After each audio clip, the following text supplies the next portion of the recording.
Look around at the world we live in today: skyscrapers that kiss the clouds, bridges that stretch for miles, and highways that connect entire continents. It's easy to assume that such incredible feats of engineering are purely modern achievements. But what if I told you that some of the most breathtaking and enduring structures in human history were built over 2,000 years ago by a civilization that had never even heard of electricity, let alone cranes and computers? How did the Romans, armed with little more than stone, sand, and sheer ingenuity, create colossal amphitheaters, soaring aqueducts, and road networks so advanced that many are still in use today? These are not just ruins, they are timeless monuments to human ambition, and they hold secrets that continue to baffle and inspire engineers even now. Imagine walking through the roaring stands of the Colosseum, feeling the energy of 80,000 spectators cheering below a massive Velarium shading them from the sun. Or picture clean, fresh water flowing into the heart of ancient Rome through elevated aqueducts that defied gravity and geography. These were not fantasies, they were everyday realities in the Roman world. And what's truly astonishing is that these structures weren't just built to last a few decades, they were built to endure millennia. While many modern buildings require constant maintenance and upgrades, Roman concrete has actually grown stronger over time. Their roads laid the foundation for trade and movement across Europe, and their architectural principles influence how we design cities to this day. This was engineering on a scale and with a vision that feels almost impossible, even by today's standards. So today we're setting out on a journey, one that will take us deep into the heart of one of history's most brilliant and mysterious civilizations. We'll uncover the hidden techniques, the bold innovations, and the astonishing level of precision that allowed the Romans to turn stone and mortar into eternal legends. This isn't just a story about arches and aqueducts, it's a story about human imagination, perseverance, and the relentless pursuit of greatness. And by the end of our exploration, you'll see the ancient world, and perhaps even our modern one, in a completely new light. So settle in and let's step back in time to discover the engineering marvels of ancient Rome. But to truly grasp how they achieved the impossible, we have to start not with the grand designs, but with the very stuff they built with. The secret to Rome's immortality lies in its materials. While the Greeks built for beauty and the Egyptians for eternity, the Romans engineered for endurance on an unimaginable scale, and it all began with a humble yet miraculous invention, a concrete that could defy the ages. They called it opus cementitium, and it was nothing short of a revolution in a mixing bowl. Unlike modern concrete, which is designed to be inert and stable, Roman concrete was almost alive. Its magic ingredient was a fine volcanic ash known as pozzolana, named after the town of Pozzuoli near Mount Vesuvius where it was first quarried. When this ash was mixed with lime and water, it triggered a spectacular chemical reaction. It created a binder that was not only incredibly strong, but also possessed a quality that seems like something out of alchemy. It could set underwater. This meant the Romans could build harbors, breakwaters, and bridge piers directly in the sea, creating permanent infrastructure that expanded their trade and military reach. Think about the concrete in a modern sidewalk. It eventually cracks and crumbles under stress and the elements. Roman concrete, however, did the opposite. Over centuries, exposure to seawater percolating through the material actually causes the formation of rare, interlocking minerals that make the concrete even more resilient over time. It's a self-healing material, a technology we're only just beginning to replicate with modern nanotechnology. Of course, they didn't build everything from concrete. The Romans were masters of material selection, using each element for its specific purpose. Brick and tile were the workhorses of the empire, fired in standardized sizes that allowed for rapid, modular construction from Britain to Syria. A legion stationed on a foreign frontier could quickly erect a fortified town using bricks produced from local clay and molds that were identical to those used back in Rome itself. This wasn't just convenience, it was a logistical triumph that maintained quality control across thousands of miles. For facing, for grandeur, and for displaying the power of Rome, they used stone and marble. Travertine provided a strong, dense foundation block, while imported marble from across the Mediterranean, like the brilliant white Luna marble from Carrara, clad their most important temples and public buildings in a gleaming, majestic skin. This combination of a rugged, indestructible concrete core, A practical brick structure and a magnificent stone facade was the hallmark of Roman building. It was a layered system of engineering and artistry, each material performing its role to perfection. They understood the land itself was a treasure trove of building potential, and their genius was in knowing exactly how to unlock it. But this mastery of materials would have meant little without a way to move them, and the legions who protected them, across the vast and varied landscape of the empire. If concrete was the lifeblood of Roman construction, then the roads were the arteries that made the entire body of the empire function. They understood that to hold territory, you had to be able to cross it swiftly, reliably, and in any weather. This wasn't just about building paths, it was about forging permanent lines of communication and control that would bind a continent-sized domain together. The most legendary of these, the Queen of Roads, was the Via Appia, commissioned by the censor Appius Claudius Caecus in 312 BC. The Appian Way began as a strategic military highway to support Roman campaigns in the south. But it grew into so much more, a symbol of Roman ambition and engineering prowess. It originally stretched from Rome to Capua and was later extended all the way to the port city of Brundisium, the gateway to Greece and the East. To walk its path today is to tread on the original volcanic basalt blocks, worn smooth by 2 millennia of footsteps, cartwheels, and history itself. What made this road and the entire network of over 250,000 miles of similar highways so extraordinary was not just their sheer scale, but their incredible sophistication. The Romans didn't just lay down a track, they built a multi-layered masterpiece of civil engineering designed to outlast the very empire that created it. The process began with the fossa, a trench dug several feet deep. Into this trench they placed a foundation layer called the statumen. This was a bed of large, flat stones that provided a stable base and prevented the road from shifting or sinking into the soft ground. On top of this, they added the rudus, a thick layer of rubble and crushed stone mixed with clay, which was painstakingly rammed down to create a firm, compacted platform. The third layer, the nucleus, was a mixture of gravel and sand, sometimes bound with lime or that special pozzolana mortar, which formed a solid yet slightly flexible core. Finally, the crowning glory was the summum dorsum, the surface paving.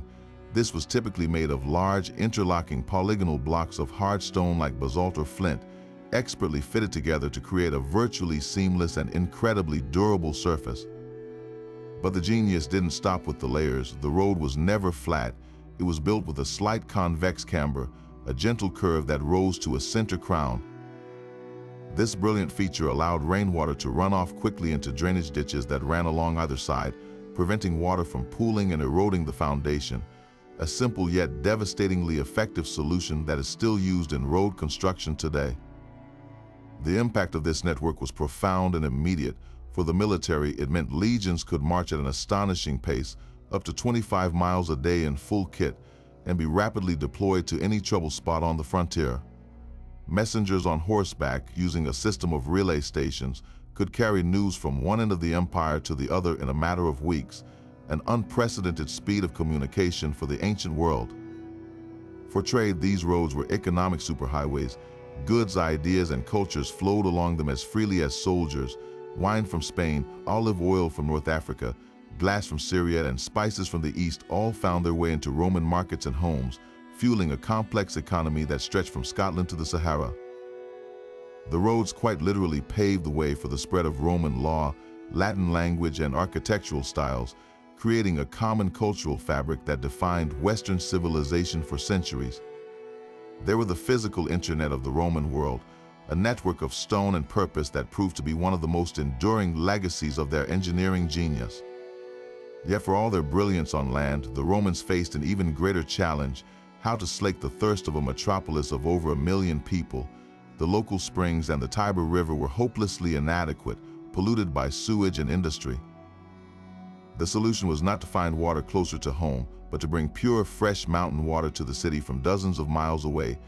This was the monumental achievement of the aqueducts, and to call them merely bridges with water on top is to profoundly underestimate one of the most sophisticated civil engineering projects in history.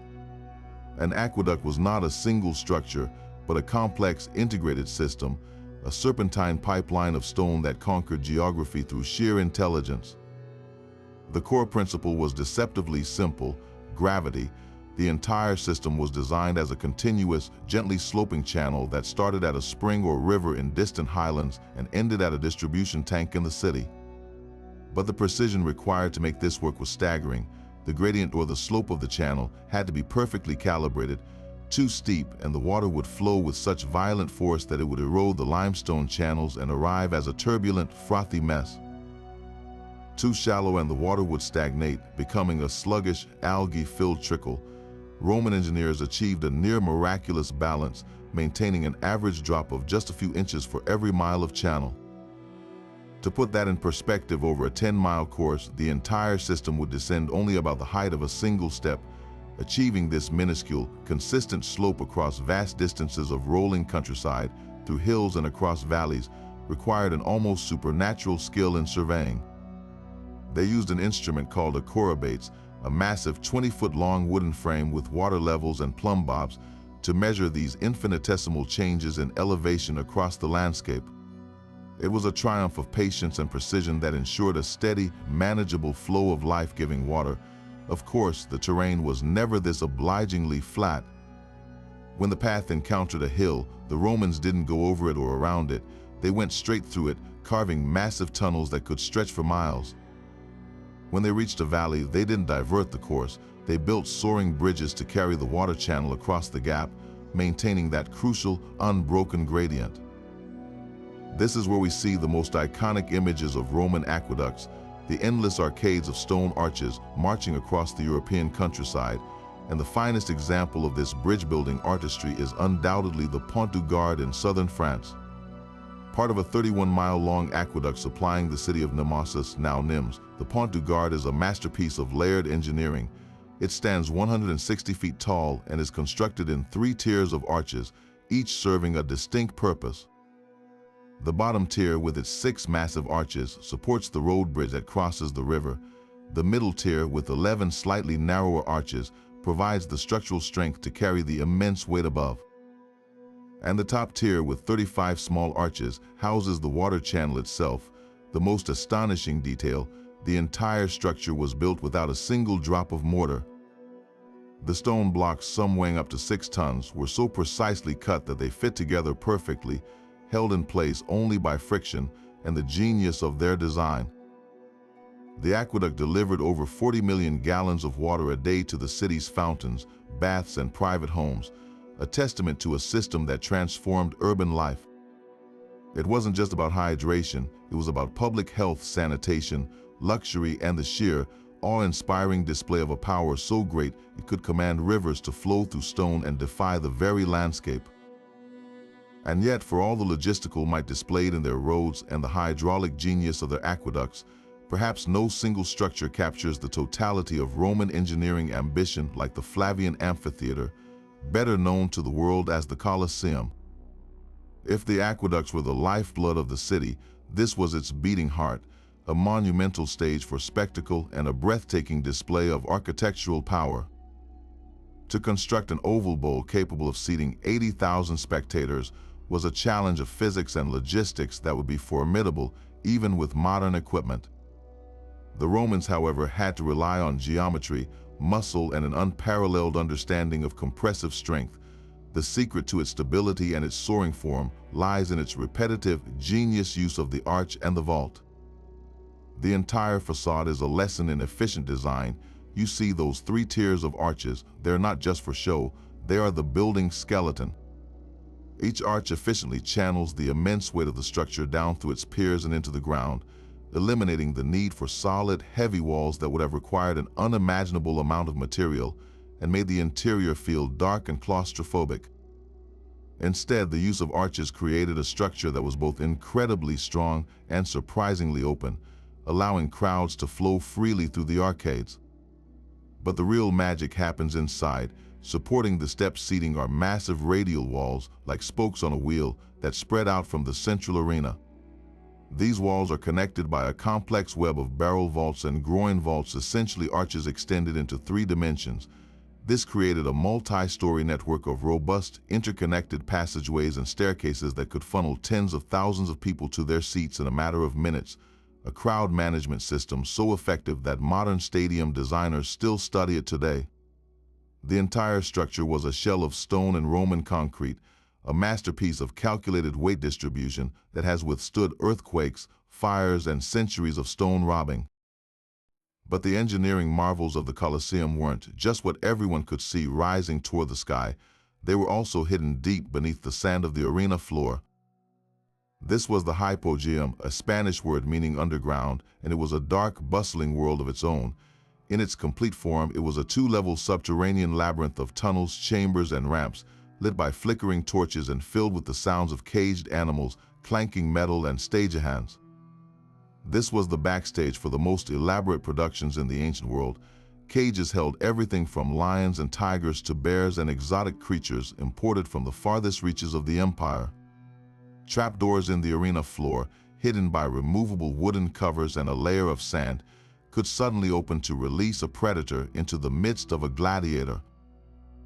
But the true pinnacle of their mechanical ingenuity was the elevator system. Using a complex network of counterweights, winches, and capstans, powered by teams of slaves, the Romans could hoist heavy scenery, entire trees for woodland scenes, and even caged animals directly from the darkness below up to the bright arena floor in a matter of seconds. The effect for the spectator would have been pure magic. A bear would seemingly materialize from nowhere, adding an element of shock and awe that we would now associate with the most sophisticated theatrical special effects.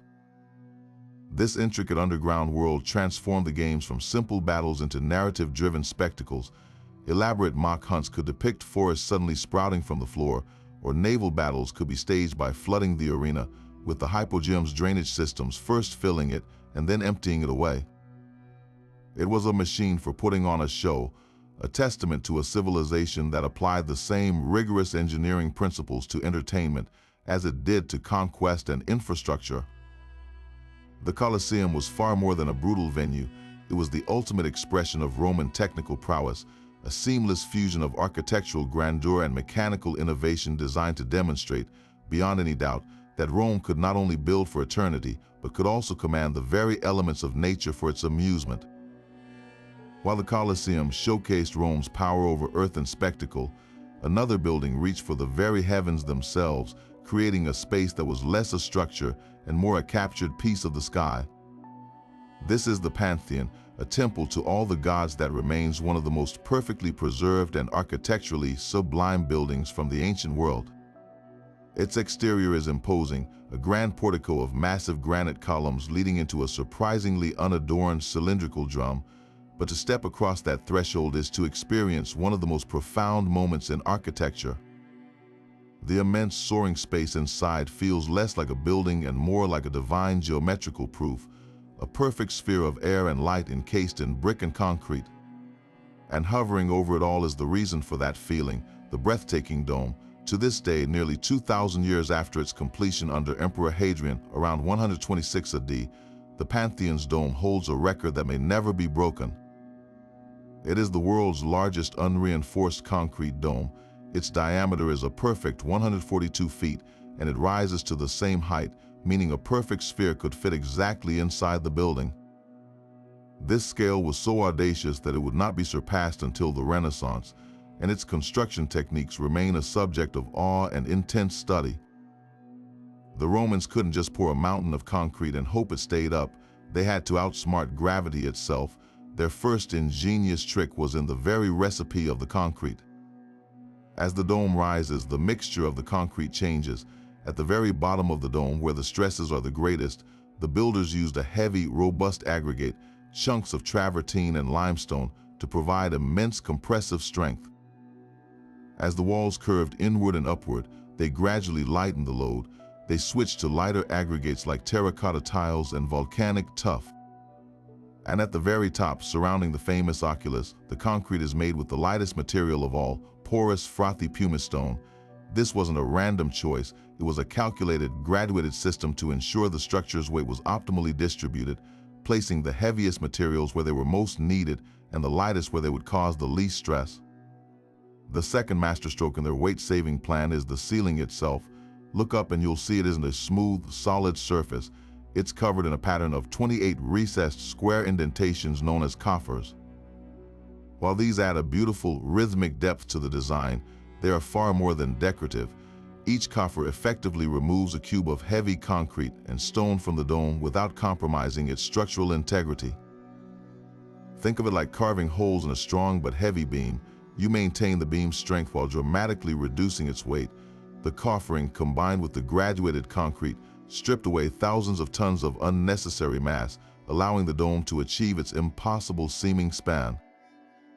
Yet the most breathtaking feature is the hole in the middle of it all, the oculus. This 27-foot-wide opening is the Pantheon's only source of direct light and its most brilliant engineering achievement. You might think a giant hole in the roof would be the weakest point, the place most likely to cause a collapse. In fact, the opposite is true. The oculus is the keystone of the entire design. A full dome creates immense outward thrust at its base, a force that pushes the supporting walls apart. By removing the apex, the very center of the dome, the Romans eliminated the most unstable point of compression and created a ring of continuous compression that is incredibly stable. The weight is perfectly distributed down into the drum, which is itself 20 feet thick in places to buttress the tremendous load. The oculus is the culmination of the entire structural system, a moment of breathtaking openness that defies expectation. It also creates an ever-changing celestial display inside. A beam of sunlight pours through the opening, tracking slowly across the marble-lined interior like a colossal sundial, illuminating different niches and floors throughout the day. Rain falls through it into a barely perceptible drainage system in the sloped floor. It connects the serene, majestic interior directly to the heavens, to the sun, the moon, and the stars, fulfilling the building's purpose as a true temple to the cosmos.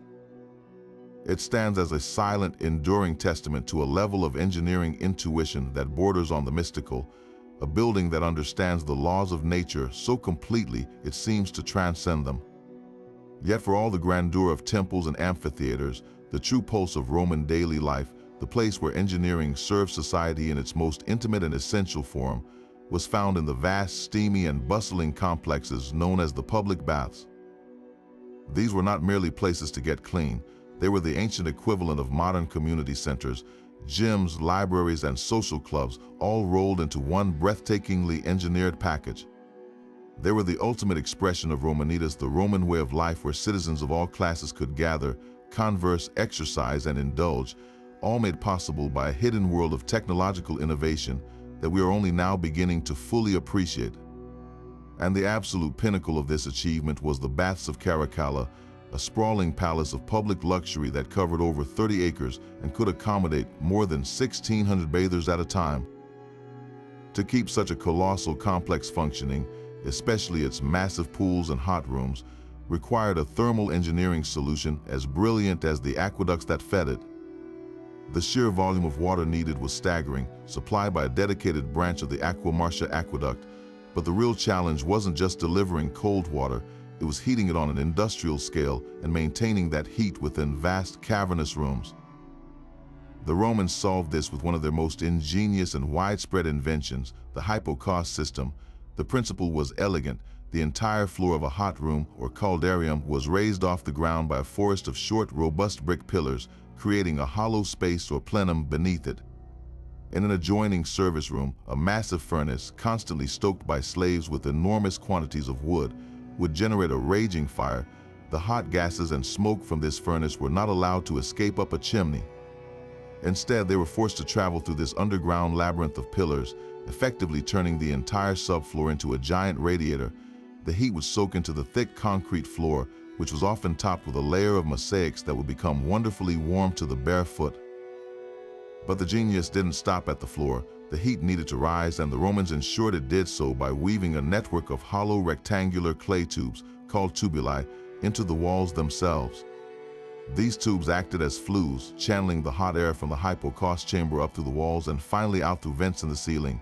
This created a continuous circulation of heat, warming the very structure of the building from the ground up and ensuring the ambient temperature in rooms like the caldarium could reach truly sweltering levels. This was central heating on a monumental scale, a technology that would not be matched again until the 19th century. The entire system was a masterpiece of controlled thermodynamics, requiring a delicate balance of fire, airflow, and masonry to function without either underheating the space or, worse, overheating the walls to the point of cracking. The skill of the fornicator, the furnace operator, was crucial in maintaining this perfect, luxurious warmth. Of course, a hypo-cost system would be useless without a constant and reliable flow of water. This is where the bath complexes demonstrated their mastery of hydraulic engineering. The water arrived via aqueduct into a massive main distribution tank. From here, a gravity-fed network of lead pipes, regulated by bronze stopcocks and valves, would channel the water to where it was needed. Cold water fed the frigidarium's refreshing plunge pool. But for the warm and hot rooms, the water had to be heated. This was achieved by situating large metal boilers directly over the furnaces of the hypo-cost system. Fresh water would flow into these boilers, be heated, and then be piped into the hot pools. The real sophistication lay in the circulation. Many scholars believe the Romans employed a continuous flow system where hot water would constantly enter one side of a pool while cooler water drained out from the opposite side, ensuring the temperature remained consistent and the water stayed relatively clean throughout the day. This required an equally advanced drainage and sewer system to carry away the used water, which flowed through underground channels that eventually emptied into the city's main sewers, like the Cloaca Maxima. Stepping into the baths of Caracalla, a bather would experience this engineering marvel as pure, effortless luxury. The journey typically moved from the hot caldarium to the warm tepidarium and finally to the cold frigidarium, a circuit believed to be beneficial for the health. They could then move on to the swimming pool, the exercise yards, or the sprawling social spaces adorned with priceless works of art, lush gardens, and shimmering mosaics. The roar of the furnaces, the rush of water through pipes, and the silent, radiating heat in the walls were all hidden from view, felt only as a pervasive, comfortable warmth. This seamless integration of civil, hydraulic, and thermal engineering created an environment of unparalleled public luxury, a testament to a civilization that believed its citizens deserved not just the necessities of life, but its profound comforts. The baths were a democratic sanctuary, a place where the incredible technological might of Rome was employed not for conquest, but for communal well-being. Yet for all their mastery over the land, the true lifeblood of the Roman Empire flowed across the unpredictable waves of the Mediterranean Sea. The wealth that fueled its cities, the grain that fed its million-strong population in Rome, and the legions that secured its borders all depended on the safe and reliable arrival of thousands of ships. But the Mediterranean is a treacherous partner, with shallow, silty coastlines and sudden, violent storms that could dash a fleet against the rocks in moments. To tame this chaos and secure their maritime supremacy, the Romans turned their engineering genius to a new frontier, not just building on the water, but fundamentally reshaping the very coastlines to create safe havens from the storm. Their goal was nothing less than to command the sea itself. The greatest testament to this ambition was the creation of Portus, the monumental artificial harbor complex just north of Ostia, the original river port of Rome. As the empire grew, Ostia became hopelessly inadequate. Its location on the Tiber River meant constant struggles with siltation, and its exposed anchorage offered little protection from the fierce southwestern winds. Emperor Claudius initiated the audacious solution, and Emperor Trajan later perfected it. They would build a harbor from scratch, digging a massive basin out of the coastline and protecting it with colossal, man-made breakwaters. The challenge was immense. How do you build sturdy, durable structures in the churning, corrosive environment of the open sea, in water depths that would have made conventional construction impossible? The answer, once again, was their miraculous hydraulic concrete. Ships were converted into floating concrete factories, transporting the pozzolana ash and lime out to the designated site. Their workers would mix the dry ingredients with seawater directly in large wooden forms, creating a slurry that could be poured into the depths. This concrete didn't just sit underwater, it cured into a single monolithic rock that was actually stronger for its submersion, bonding with the seabed to form an immovable foundation for the breakwaters. These were not simple walls, they were sprawling, dendritic structures that reached out into the sea to embrace incoming vessels, calmed the waters within the basin, and provided ample quay space for unloading countless ships. The scale of Claudius's harbor was staggering. Its main breakwater stretched over 1,500 feet, and it was crowned by a magnificent lighthouse that rivaled the famed pharaohs of Alexandria. But the real innovation came with Trajan's addition, a vast hexagonal inner basin connected to the outer harbor by canals. This ingenious multi-harbor design allowed for incredible logistical control. Incoming ships from across the empire could wait in the protected outer harbor before being directed into the inner hexagon for efficient unloading. The geometric shape provided an immense amount of berthing space along its 6 sides, functioning like a modern container port where goods could be systematically transferred to barges for the final journey up the Tiber to Rome's warehouses. Portus became the primary hub of the ancient world's most sophisticated maritime network, a machine for importing the entire wealth of the Mediterranean. Guiding this endless stream of traffic, especially along the treacherous, fog-shrouded coasts of northern Europe, required one more brilliant invention, the Roman lighthouse. While the grandest example was at Portus, some of the most impressive and enduring structures were built at the empire's fringe, like the lighthouse of Dover in Britannia. This was far more than a simple tower with a fire on top. It was a precision-engineered navigational instrument built to last. The Dover Lighthouse, or Pharos, was constructed as a series of stepped octagonal layers using the same local flint and mortar construction as the nearby Saxon shore forts, making it both a beacon and a defensive watchtower. At its peak, a massive stone hearth would burn wood or coal continuously, its fire tended by a dedicated crew of guards and attendants, but the Romans understood that a bare flame could be easily lost in the darkness or obscured by fog. To amplify its signal, they employed polished metal mirrors, likely made of bronze or copper.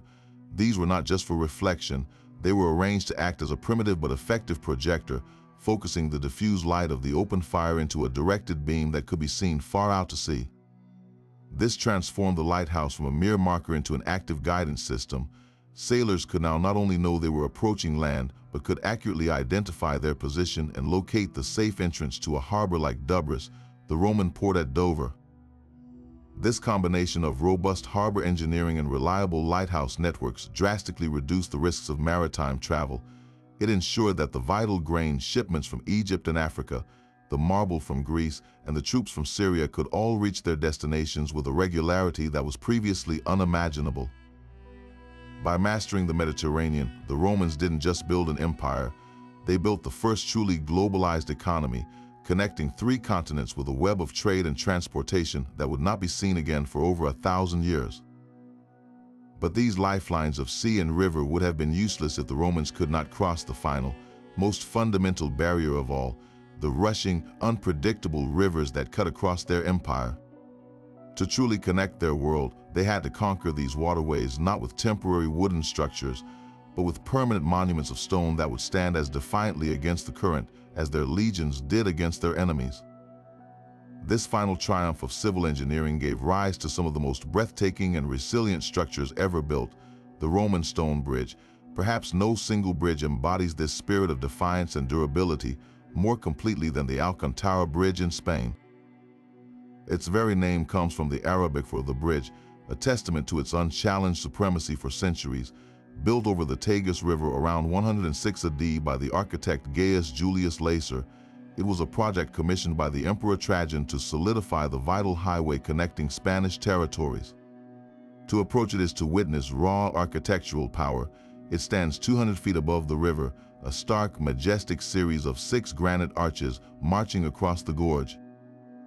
But its most striking feature is the monumental triumphal arch that rises from its center, inscribed with a dedication to Trajan and a declaration that leaves no doubt about its purpose, to last for all time.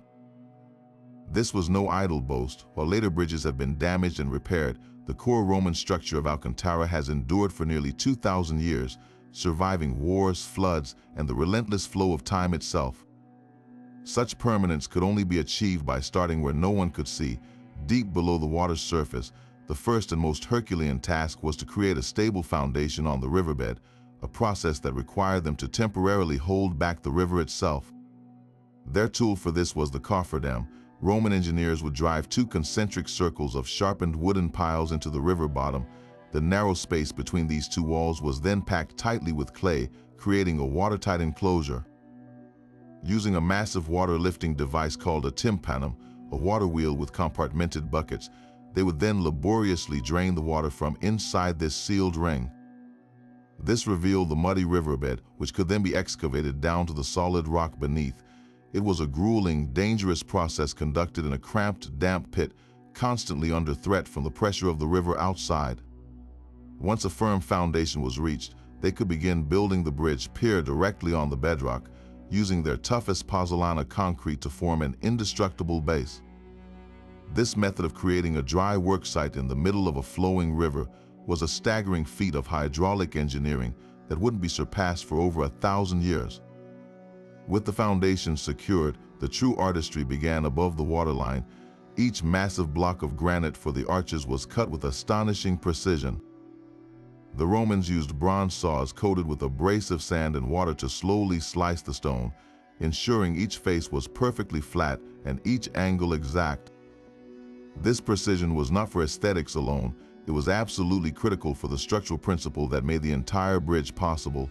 The arch is a masterpiece of physics, a shape that transforms the crushing downward force of gravity and weight into an outward thrust.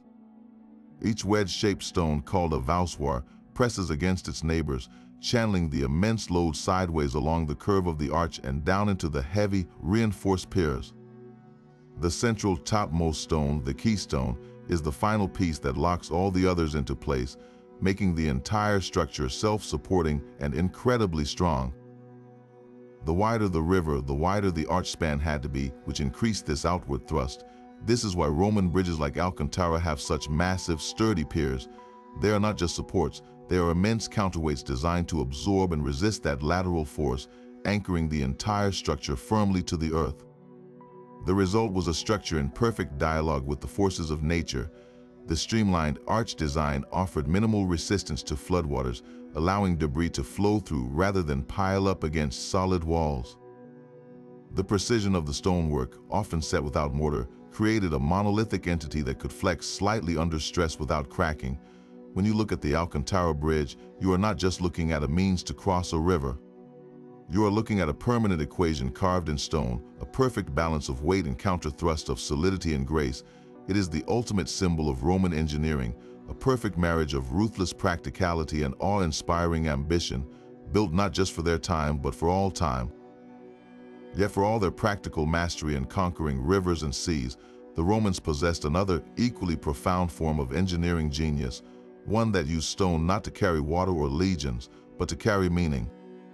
Scattered across the empire, from the dusty hills of North Africa to the bustling forums of Rome itself, stand their most enduring declarations of power and identity, the triumphal arches. These were not mere decorations or simple gateways. They were meticulously engineered proclamations in stone, designed to stop a citizen in their tracks and deliver a message that would echo through the centuries. They combined the brute strength of a bridge pier with the delicate artistry of a jeweler, and to walk beneath one was to participate in a carefully orchestrated ritual of power. Consider the Arch of Titus, which stands at the summit of the Sacred Way in the Roman Forum, erected by Emperor Domitian around 81 AD to honor his deified brother Titus. It commemorates one of the most pivotal events in Roman history, the brutal suppression of the Jewish revolt and the sack of Jerusalem. At first glance, it appears to be a single solid mass of Pentelic marble, but its construction was a feat of precise engineering. The entire structure is composed of massive stone blocks, each one perfectly cut and fitted together without mortar, relying on the same principles of compression and equilibrium that allowed a bridge to span a raging river.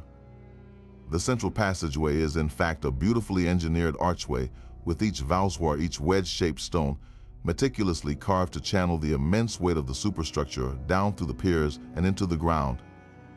The entire arch is a self-balancing system of thrust and counter-thrust, a permanent equilibrium frozen in stone. This incredible stability is what has allowed it to survive for nearly 2 millennia, even as the buildings around it crumbled into ruins. But the true marvel lies in the narrative carved across its inner walls. The engineering of the stone itself served a higher purpose, to provide a flawless, enduring canvas for a story of conquest. On one side, a breathtaking relief shows Titus riding a quadriga, a 4-horse chariot being crowned by Victory herself.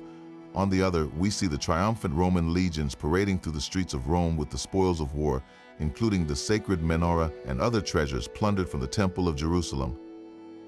The carving is so deep and the perspective so advanced that the figures seem to move right out of the stone, creating a vivid, almost cinematic narrative for every citizen who passed beneath it.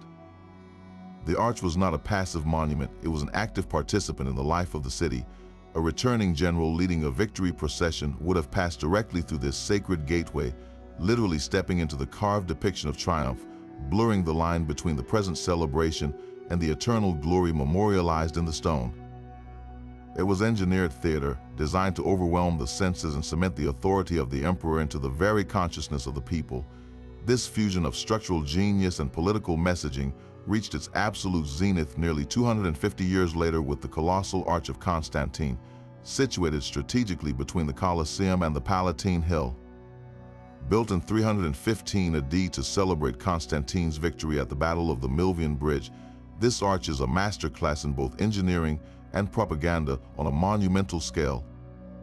It is the largest Roman triumphal arch ever built, with 3 separate passageways, a large central arch flanked by 2 smaller ones requiring an incredibly complex understanding of load distribution. The weight of the massive attic story and its immense inscription had to be carefully channeled down through the columns and piers of each individual archway, a structural puzzle of the highest order that Roman engineers solved with apparent ease. Perhaps most fascinatingly, the Arch of Constantine tells a story not just through its own carvings, but by literally repurposing pieces of older monuments to great emperors like Trajan, Hadrian, and Marcus Aurelius. This act of architectural reuse, known as spolia, was far from a simple cost-saving measure. It was a deliberate, engineered strategy to visually connect Constantine, a newer and somewhat controversial emperor, to the revered good emperors of Rome's glorious past. By seamlessly integrating these older, celebrated reliefs into the fabric of his new arch, Constantine's engineers were making a powerful argument in stone that his reign was a direct continuation of that golden age of stability and virtue. The arch itself becomes a physical timeline, an engineered lineage designed to legitimize his rule. The precision required to carve these older, priceless marble panels to fit the new structure and to integrate them without compromising the arch's structural integrity demonstrates a level of skill that goes far beyond mere construction. It was engineering in service of ideology, proving that the true genius of these structures lay not only in their ability to defy gravity, but in their power to shape history itself. While the triumphal arches stood as permanent proclamations of imperial power, the beating heart of Rome's popular culture demanded a stage of an entirely different magnitude. For sheer, overwhelming scale dedicated to pure spectacle, no building in the ancient world could rival the Circus Maximus. Nestled in the valley between the Palatine and Aventine hills, this was not so much a structure as it was a geological event, a vast, elongated bowl carved into the very landscape of the city, capable of holding a staggering crowd of over 150,000 screaming spectators. To put that number in perspective, it could seat more people than the largest college football stadium in America today, and it did so 2,000 years ago for the most dangerous, prestigious, and politically charged sport of its era, chariot racing. The genius of the Circus Maximus lay in its elegant, efficient design, all centered around the heart-pounding, 7-lap race. At the eastern end stood the Carceres, the starting gates. These were not simple stalls, but an ingeniously engineered system to ensure a fair start. 12 gated arches, one for each competing team, were arranged in a slightly curved line. Each gate was loaded with torsion-powered mechanisms, likely similar to those used in military ballistae, which, when triggered by a single official, would release all 12 gates simultaneously. This catapulted the chariots forward in a breathtaking, unified burst, eliminating any advantage and immediately funneling the teams into a frantic fight for position around the first tight turn. Stretching down the center of the enormous track was the spina, a long, raised divider that was the architectural and ceremonial focal point of every race. Far from a simple barrier, the spina was a richly decorated platform adorned with an array of dazzling monuments, fountains, and temples. At each end stood the medea, 3 tall, gilded conical turning posts that marked the treacherous corners charioteers had to navigate. A lap counter featuring 7 large eggs or 7 sculpted dolphins will be updated after each circuit, providing the massive crowd with a clear visual tally of the race's progress. The most spectacular features, however, were the Euripus, a water channel that ran along the spina to cool the arena and reflect shimmering light, and the obelisks. Emperor Augustus brought one from Egypt, a single piece of red granite over 70 feet tall, and centuries later, Constantius Roman II added another even larger one. These were not just trophies, they were staggering feats of logistics and engineering in their own right, their installation in the center of the roaring circus a silent testament to Rome's ability to move mountains, or in this case entire monoliths, for the sake of spectacle. Supporting this entire endeavor was a hidden world of engineering that rivaled the hypogeum of the Colosseum in its complexity. The sheer weight of the tiered seating, which rose layer upon layer along the natural slopes of the valley, required immense subterranean support. A network of vaulted substructures, built from robust Roman concrete and brick, ran beneath the seating tiers. These vaults did more than just prevent the earthen banks from collapsing under the weight of the crowd. They created a sprawling internal landscape of corridors, stairways, and vomitoria that allowed those colossal audiences to enter, find their seats, and exit with astonishing efficiency. Vendors could operate within these shaded arcades, and they provided crucial circulation space, ensuring that the movement of people never disrupted the spectacle unfolding above them. Managing the logistics of an event for a population larger than most ancient cities was a monumental task in crowd control, security, and performance coordination. The circus itself was a microcosm of Roman society, with seating arrangements that reflected the strict social hierarchy, from the marble seats of the emperor and senators down to the wooden benches of the common citizens. A dedicated force of officials and marshals would oversee the event, while teams of slaves and attendants were responsible for everything from watering the track to keep dust down to clearing wreckage after the inevitable, spectacular crashes. The organization extended to the factions themselves, the blues, greens, reds, and whites, which were not just sports teams but powerful corporations with their own stables, trainers, drivers, and fanatical political supporters. The roar of the crowd was not just for the race, it was the voice of the Roman people themselves, channeled through an engineered environment designed to amplify their passion and contain their energy, a masterpiece of social and structural engineering working in perfect, thunderous harmony. Yet for all their ambition in reaching for the sky and taming the seas, the Romans understood that even the mightiest empire required a strong defense. The same genius that built dazzling aqueducts and soaring arches was also channeled into creating some of the most formidable defensive barriers the ancient world had ever seen. These were not mere afterthoughts, they were colossal, calculated systems of stone and strategy designed to project power, control movement, and, if necessary, withstand a siege for years. From the Republic's first major declaration of urban defense to the Empire's last desperate stand, the walls of Rome tell a story of evolving threats and brilliant engineering solutions. The story begins in the early days of the Roman Republic, a period of rapid expansion and constant peril. In the 4th century BC, after the traumatic sack of Rome by the Gauls, the city vowed it would never be so vulnerable again. The result was the Servian Wall, named for the 6th king Servius Tullius, though built long after his reign. This was Rome's first truly monumental defensive perimeter, a beast of a structure that utilized a readily available and terrifyingly strong material, massive blocks of volcanic tuff quarried from the nearby Capitoline Hill. These blocks, some weighing several tons, were precisely cut and fitted together without mortar in a technique known as opus quadratum. The wall stood over 33 feet high in places and was backed by a towering earthen embankment, creating a defensive rampart that was both physically imposing and incredibly resilient to battering rams. Its route was a masterclass in tactical topography, strategically incorporating the natural defenses of Rome's famous 7 hills while sealing off the vulnerable valleys between them. For centuries, the Servian Wall stood as an unbreachable symbol of Roman resolve, a stark warning to any army that approached the city. But as the empire expanded, its sense of security grew. For hundreds of years during the peak of imperial power, the city of Rome itself felt untouchable, protected by its distant legions on frontiers thousands of miles away. The old Servian wall fell into disrepair, becoming more of a historic monument than a functional defense. This illusion of invincibility was shattered in the turbulent 3rd century AD, a period often called the Imperial Crisis. The empire was rocked by civil wars, economic collapse, and, most frighteningly for the citizens of Rome, increasing invasions by Germanic tribes who could now penetrate deep into the Italian heartland. In 271 AD, the unthinkable happened. An army of Juthungi tribesmen defeated a Roman force and marched to the very gates of the undefended capital. Though they were eventually repelled, the shockwave that went through the city was profound.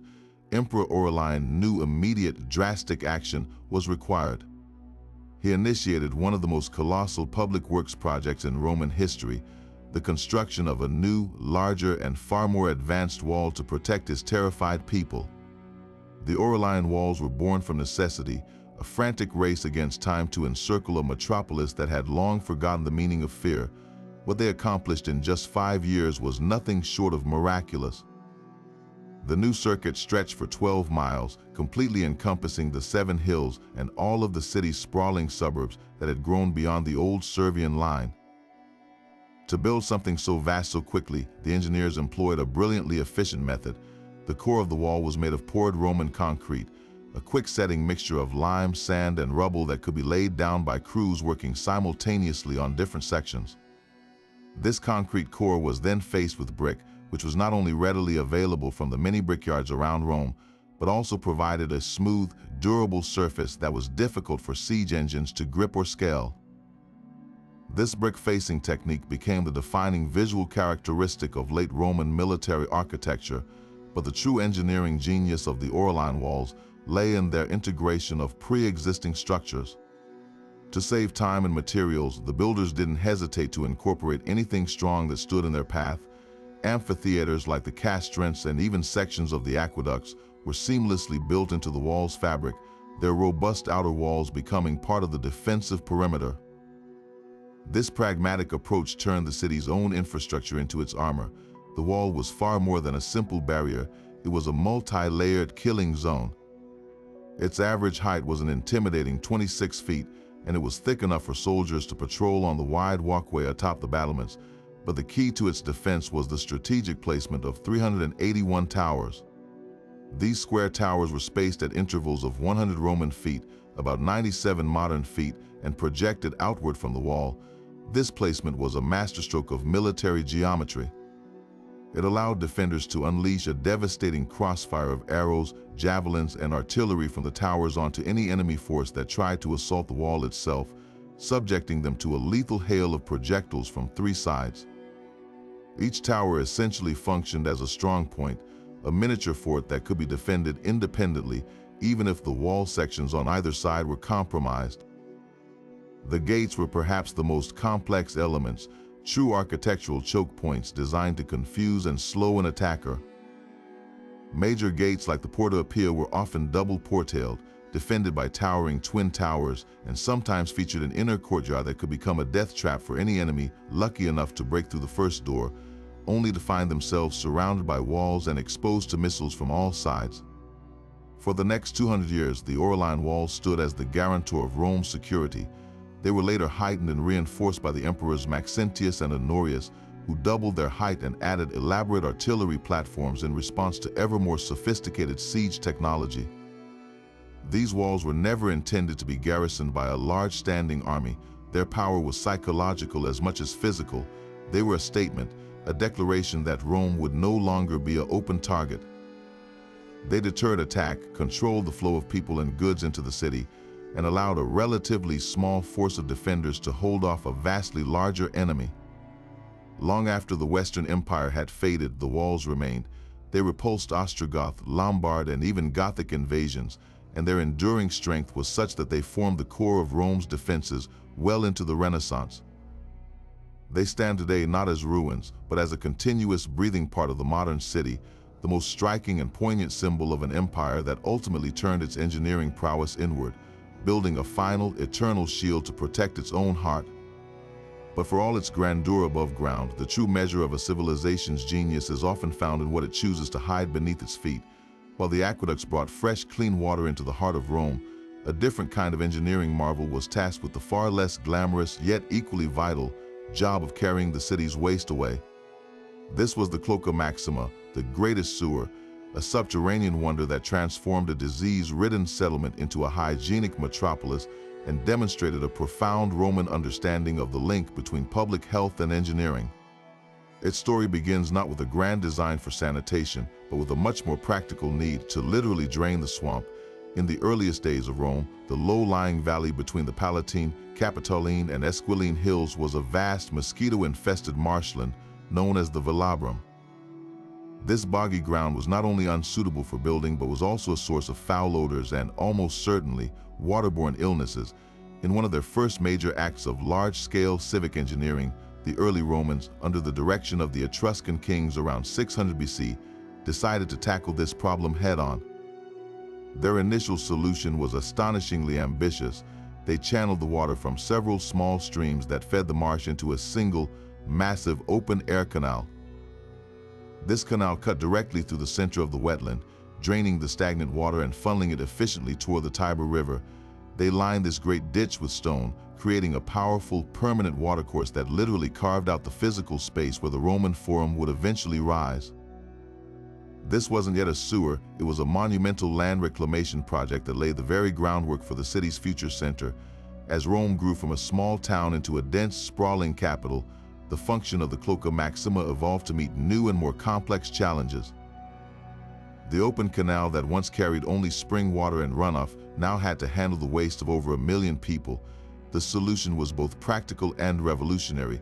They vaulted it over. Using the same arch construction techniques that made their bridges and aqueducts so durable, engineers enclosed the open ditch, transforming it into a massive subterranean tunnel. This vaulting served multiple critical purposes. It eliminated the foul smells that would have emanated from an open sewer running through the city's busiest districts. It prevented debris from falling in and blocking the flow. Most importantly, it created a vast hidden space beneath the city streets, a buried river of waste that could be crossed by foot traffic and built over, allowing the urban landscape above to develop without being constrained by the infrastructure below. The scale of the finished structure was staggering, a testament to the Romans' habit of building everything to last for eternity. The main tunnel was large enough for a wagon loaded with hay to pass through, with some sections reaching over 14 feet in width and tall enough for a person to stand upright inside. Its walls were constructed from massive, precisely cut blocks of gabbine stone, a volcanic tuff known for its resistance to water erosion, and the entire channel was lined with a waterproof cement. The genius of its design lay in its gentle, consistent slope, meticulously calculated by Roman surveyors to ensure a self-cleaning flow. Waste and rainwater from the city streets would be gathered into smaller feeder drains and then flushed into the main channel, where the constant current carried everything toward the Tiber.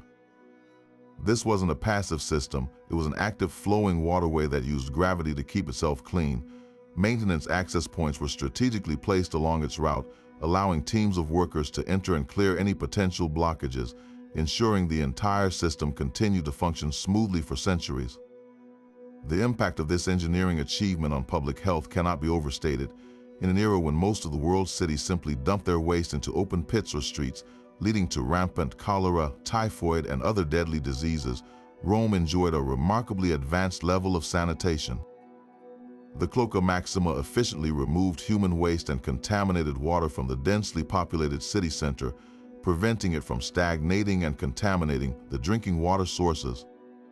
This direct removal of waste matter drastically reduced the breeding grounds for pathogens and the insects that carried them.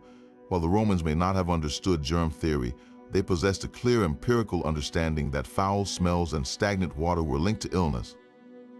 By systematically eliminating these conditions, they created a healthier urban environment that undoubtedly contributed to the city's ability to sustain its enormous population. It was a monumental act of preventive medicine crafted in stone. Beyond its practical function, the Cloaca Maxima took on a powerful symbolic life in the Roman consciousness. It was so robust, so integral to the city's foundation, that it came to be revered as a sacred entity.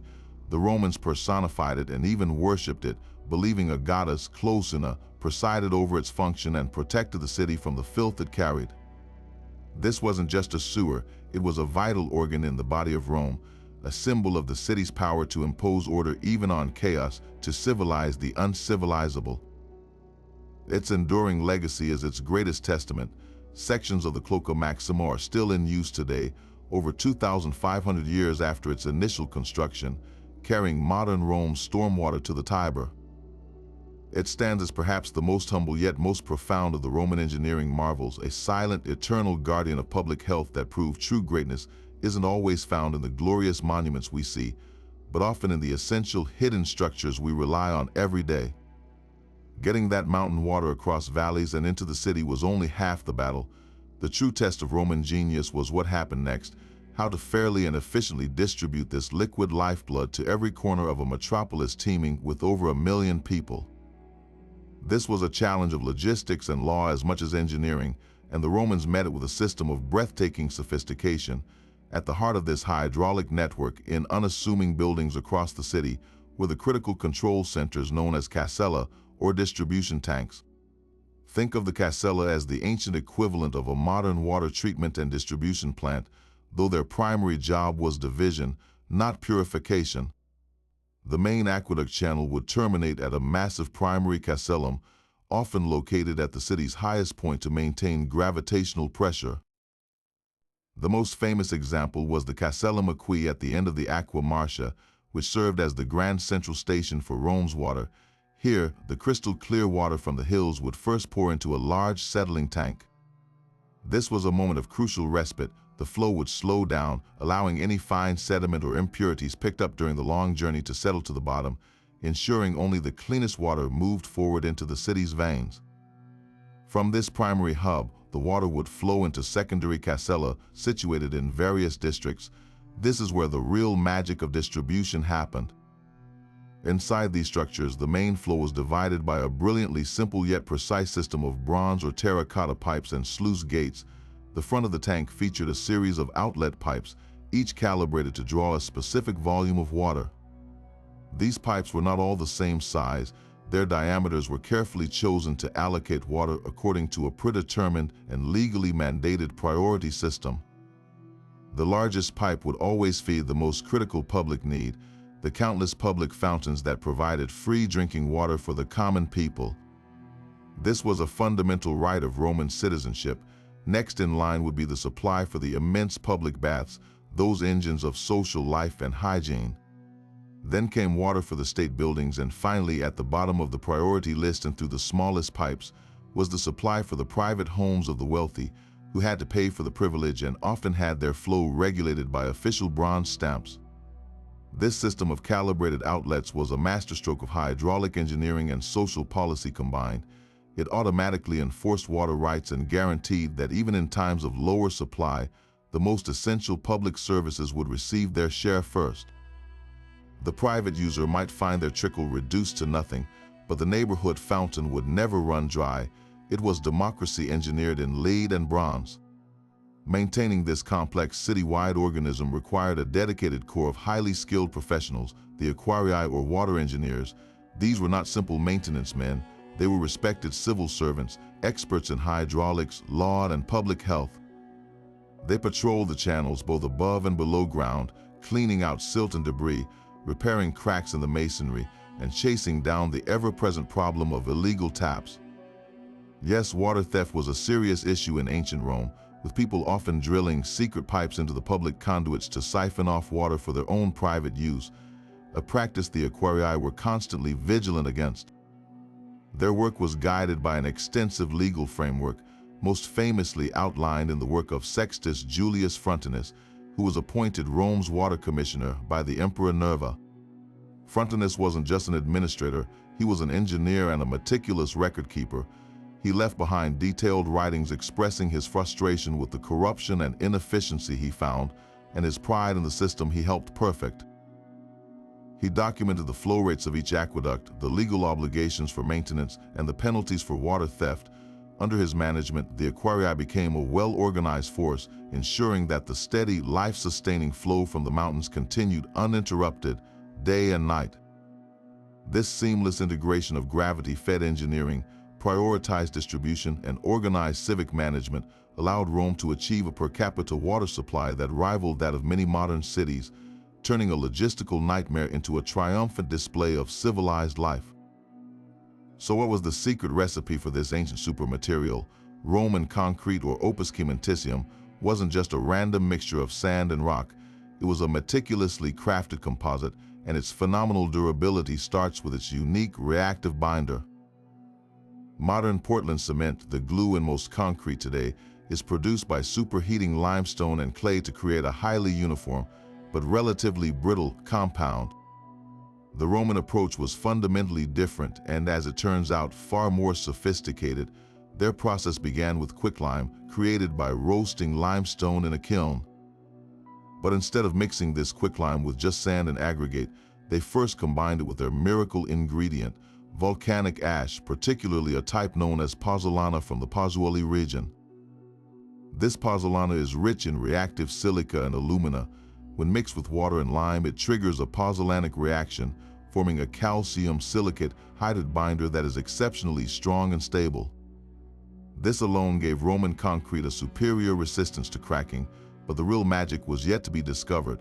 For a long time, historians and engineers assumed the incredible longevity of Roman marine structures, like the harbor at Caesarea, was a happy accident. Modern concrete, when exposed to seawater, typically suffers from a destructive process. Saltwater infiltrates tiny cracks and reacts with the internal components, causing the steel rebar to rust and expand, which cracks the concrete from within, or it leads to deleterious chemical expansions that slowly tear the material apart. We build breakwaters today expecting to repair or replace them within 50 years. The Roman concrete breakwaters, submerged for 2 millennia, have not only endured but have grown stronger. The key to this mystery lay hidden in the one component, once thought to be a sign of poor mixing: white crystalline chunks of lime known as lime clasts. For decades, these bright white inclusions speckled throughout ancient samples were dismissed as evidence of sloppy Roman technique, an incomplete reaction due to inferior mixing methods. Modern quality control demands a perfectly homogeneous mix to avoid such flaws. However, advanced spectroscopic analysis has completely overturned this assumption. A landmark study led by researchers at the University of Utah revealed that these lime clasts are not a defect. They are a deliberately engineered feature, a built-in self-healing system. The Romans likely used a technique called hot mixing, incorporating quicklime directly into the moist pozzolana and aggregate blend. This highly reactive mixture, still exothermic and evolving heat during placement, would leave behind countless tiny, unreacted lime nodules throughout the concrete matrix. These lime clasts are the material's secret weapon. When seawater inevitably seeps into the microscopic cracks that naturally form in any concrete over time, it preferentially dissolves these highly reactive lime particles. This creates a solution rich in calcium, which then combines with the dissolved silica and alumina from the pozzolana to form new, interlocking crystals of minerals like aluminous tobermorite and philipsite. These crystals effectively fill the cracks, sealing them shut and actually reinforcing the area, making it stronger than it was before the damage occurred. It's a regenerative process, a built-in repair kit that responds to environmental stress. The very thing that destroys modern concrete, water intrusion, is the catalyst that continuously heals and strengthens the Roman version. This discovery is revolutionizing materials science. Laboratories around the world are now actively trying to reverse engineer this ancient technology to create a new generation of self-healing, more sustainable concrete. The environmental implications are staggering.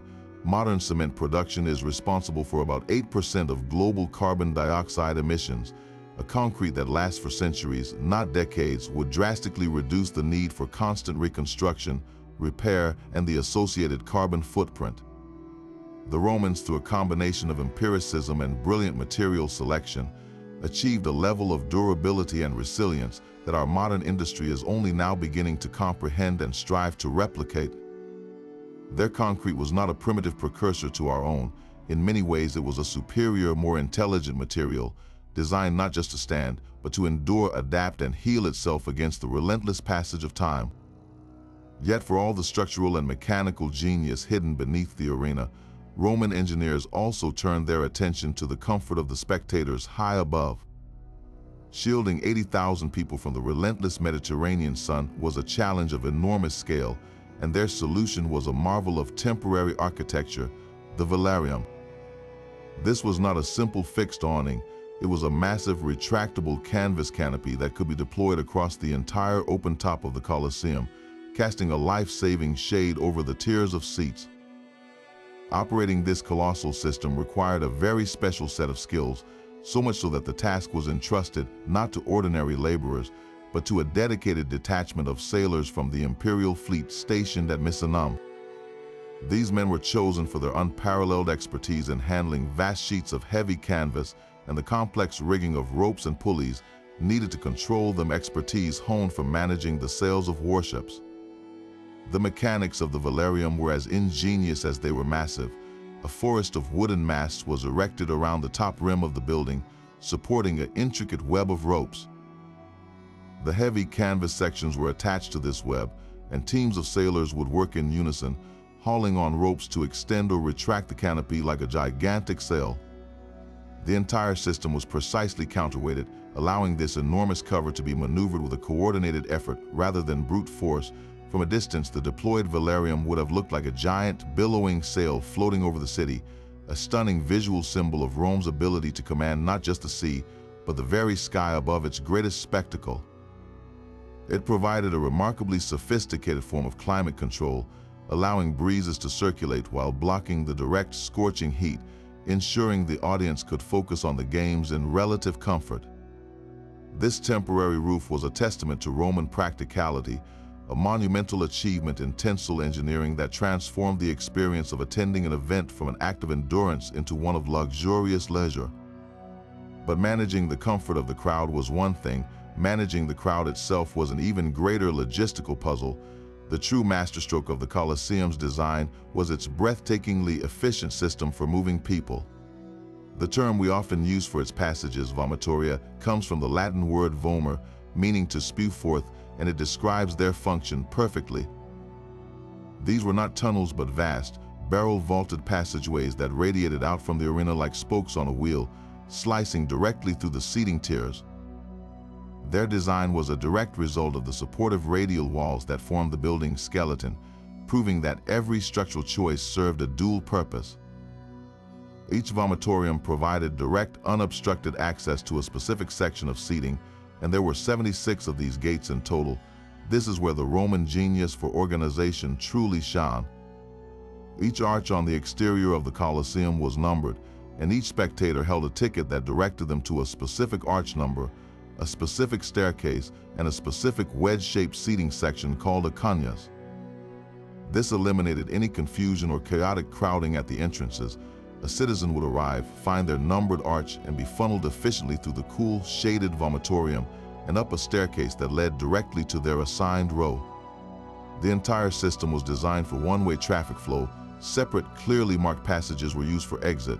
This orchestrated movement meant that the entire crowd of 80,000 could theoretically empty the massive structure in a matter of minutes, a feat that would be impressive even in a modern stadium with loudspeakers and digital signs. The Romans achieved it with architecture alone. This holistic approach to design, where structural necessity, crowd comfort, and logistical efficiency were all woven into a single, brilliant plan, is the Colosseum's most enduring legacy. The principles codified in its stone are studied by architects and engineers to this day. When you walk into a modern sports arena, you are experiencing the direct descendant of the Flavian amphitheater. Your numbered ticket, the specific gate you enter, the concourse that leads you seamlessly to your section, and even the large canopy that might shield you from the rain, all of these features find their ancient prototype in Rome. The Colosseum was more than a venue.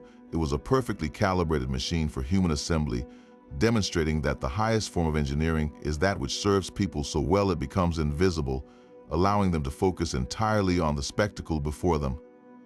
Standing beneath the immense dome of the Pantheon, it becomes clear this was far more than a temple.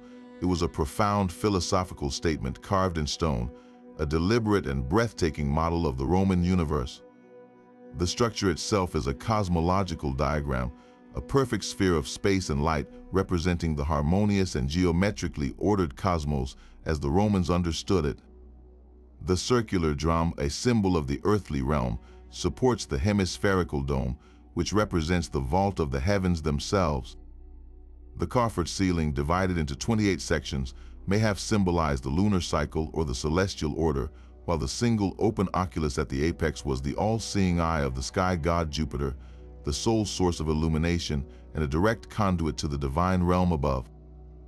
This architectural representation of the cosmos was designed to inspire awe and reinforce the idea that Rome's power was a natural, divinely sanctioned part of a universal order. The interplay of light through the oculus transforms this static building into a dynamic celestial clock and calendar. As the sun moves across the sky, a brilliant beam of light pours through the opening, tracking slowly across the interior in a precisely choreographed dance. It illuminates the intricate marble floor, the niches in the walls, and the statues of the gods that once stood there. This moving spotlight doesn't just illuminate the space, it marks the passage of the hours and the changing of the seasons with a silent, majestic regularity. On the spring equinox, for instance, the beam of light strikes a specific point above the grand entrance, a moment of perfect astronomical alignment that would have been deeply significant to its ancient observers. The most spectacular display occurs on April 21st, the traditional birthday of Rome. On this day at midday, the sunbeam from the oculus falls directly upon the metal grille above the doorway, flooding the entrance with light in a symbolic act of illumination that connected the city's founding to the very heavens. This careful calibration of light and architecture suggests the Pantheon's design was meticulously planned to integrate with the celestial sphere. The building's orientation, with its main entrance facing north, was not arbitrary. This placement ensures that the sun's beam on the interior floor follows a predictable and symbolic path throughout the year, never illuminating the north-facing doorway directly, but instead playing across the decorated south side of the rotunda. During the winter months, the sun is lower in the sky and the light beam reaches high on the walls near the top of the dome. In the summer, when the sun is high overhead, the beam strikes the lower walls and floor directly. This ever-changing path creates a direct, tangible connection between those standing inside the temple and the cosmic cycles governing the world outside, making the vast impersonal mechanics of the universe visible and comprehensible within a single, magnificent room. The Pantheon, therefore, stands as the ultimate synthesis of Roman engineering and spiritual belief. It was a place where a citizen could literally stand at the center of the universe, under the watchful eye of the gods, and witness the orderly progression of the celestial bodies. It demonstrated that the same principles of geometry, proportion, and physics that allowed them to build such an enduring structure were the very principles upon which the cosmos itself was built. This was engineering in service of theology, a spaceship of stone designed not for travel, but for transcendence, offering a glimpse into the divine order and affirming Rome's eternal place within it. While the heart of the empire beat in Rome, its engineering genius pulsed to every corner of its vast territories, from the misty highlands of Britain to the arid deserts of Syria. This was not a story of simply imposing Italian designs on conquered lands. It was a breathtaking display of adaptability, where Roman principles were masterfully tailored to conquer the unique challenges of local environments. The true measure of their skill wasn't just building the Colosseum, but in ensuring a legionnaire on the wild frontier of Hadrian's Wall could enjoy a hot bath, and a merchant in the middle of the Sahara could drink from a public fountain. Perhaps the most sublime example of this adaptive genius is the Pont du Gard in southern France. We've mentioned its staggering scale, but its true brilliance lies in its context. This wasn't just an aqueduct, it was the critical artery for the thriving provincial city of Nemesis, modern-day Nimes. The local springs were insufficient for its growing population and ambitious baths, so the Romans looked to the distant springs of Uzes. The challenge was the rugged, rolling landscape of the Garden River Valley. A tunnel would have been impossibly long, and a diversion would have broken the crucial, gentle gradient. So they chose the most audacious solution, a straight line. The Pont du Gard is the centerpiece of a 31-mile-long channel that descends a mere 56 feet in total from source to city. That is a slope of just 1 in 3,000, To maintain this infinitesimal drop across such complex terrain required a surveying precision that is almost unimaginable. The aqueduct doesn't dominate the landscape, it converses with it, a graceful arc of stone that proves Roman engineering could not only overcome nature, but could do so with a sense of breathtaking elegance and harmony. Venture further into the provinces to the very edge of the empire in Britannia, and you find another marvel of adaptation, the sanctuary of Aqueducts at Bath. Here the Romans encountered a pre-existing Celtic shrine built around the UK's only natural hot spring, sacred to the goddess Sulis. They didn't suppress it, they co-opted and magnificently engineered it. They recognized a phenomenal natural resource and enveloped it in a stunning complex of classical architecture and cutting-edge hydroengineering. They contained the bubbling, mineral-rich waters within a massive lead-lined reservoir, constructing a sophisticated system of lead pipes to channel the hot water into a series of increasingly cooler bathing pools. They built a vast barrel-vaulted hall over the main spring, creating the iconic Great Bath that still steams today. To manage the water flow and prevent flooding, they designed an equally ingenious drainage system, complete with a massive overflow conduit and a special vent to release the buildup of gases from the sacred spring. At Aqueducts, Roman engineering didn't fight the local environment or customs, it embraced them, enhancing a native spiritual site into a world-class spa and temple complex that fused Celtic tradition with Roman technological luxury. Now travel to the opposite extreme, the sun-scorched caravan city of Palmyra, an oasis in the Syrian desert. Here the paramount challenge wasn't bridging valleys or channeling hot springs, but the desperate scarcity of water itself. Survival in such an arid environment depended on capturing every single drop of moisture, and the Romans turned this necessity into a high art form. They constructed vast underground networks of canals, known as canets or fergaras, to tap into distant underground aquifers and transport water for miles without losing it to evaporation. They built enormous, sprawling catchment systems to capture the rare but violent desert rainfall, channeling torrential flash floods into massive, fortified reservoirs. Every public and private building was designed with water conservation in mind, featuring intricate systems of pipes and cisterns to collect and store rainwater. In Palmyra, Roman engineering demonstrated its ultimate flexibility, shifting from the grandeur of massive flow to the meticulous, vital science of preservation, proving their techniques could create abundance even in the most punishing environments. This empire-wide network of innovation was fundamentally enabled by another provincial marvel, the breathtaking bridges of Hispania, modern-day Spain. The Iberian Peninsula, with its rugged mountains and powerful flooding rivers, was a relentless test for engineers. Their response was a legacy of stone that still defines the Spanish landscape. The Alcantara Bridge is the most famous, but it is just one of hundreds. These structures were the vital ligaments connecting the mineral-rich interior to the coastal ports, allowing the wealth of the province, gold, silver, tin, and olive oil, to fuel the empire's economy. Each bridge was a custom solution, its arches and piers specifically designed to withstand the unique hydraulic forces of its local river. They employed local materials and often local labor, training provincial engineers in Roman methods and creating a self-sustaining cycle of knowledge and construction that ensured the empire's infrastructure could be maintained and expanded far from Rome itself.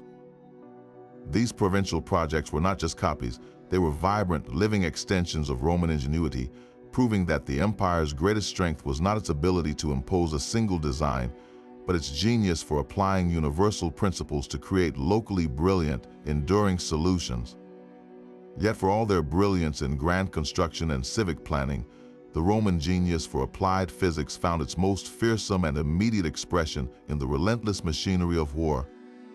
When diplomacy failed and a fortified city stood defiant, Roman engineers would shift from builders of civilization to masters of controlled destruction, deploying a terrifying array of mechanical monsters designed to bend the laws of physics to their will.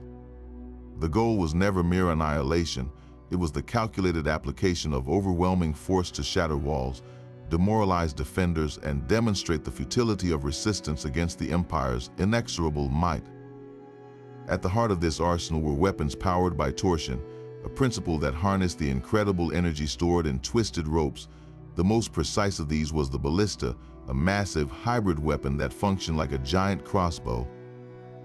Its power came from two separate vertical bundles of sinew or animal hair, each tightly twisted within a sturdy frame. Into each bundle was inserted a rigid arm. To fire it, soldiers would use a windlass mechanism to crank back a sliding carriage, drawing the arms backward and twisting the sinew bundles to an extreme tension.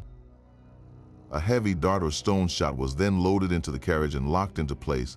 When the trigger was released, the arms would snap forward with immense velocity, propelled by the unwinding torsion springs, launching the projectile in a relatively flat, accurate trajectory.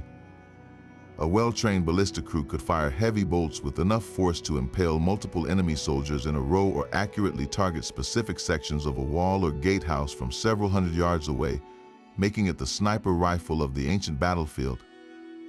For delivering pure, bone-jarring impact against fortifications, the Romans relied on the onager, or wild ass, named for the powerful kick it delivered upon firing. This was a simpler but more brutal machine.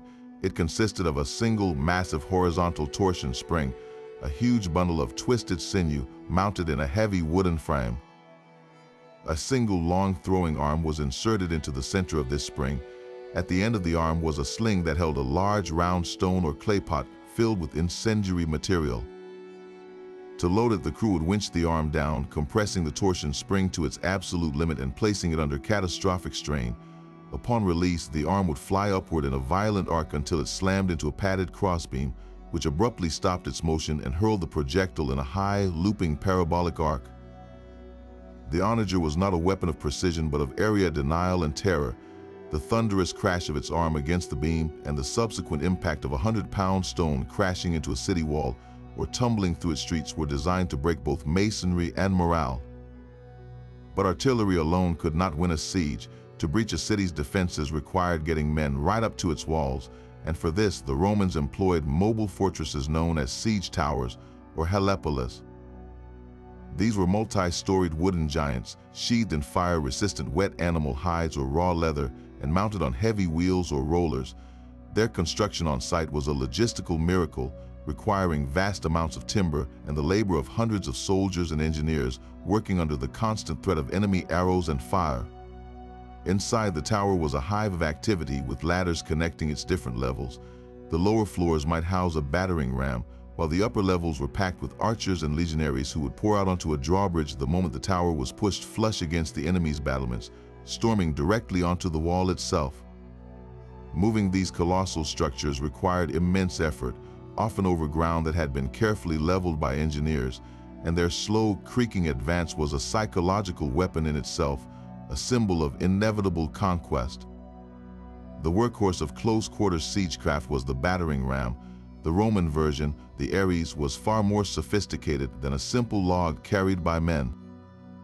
It was typically mounted within a long, shed-like structure called a vina, which protected the crew from projectiles and boiling oil dropped from above.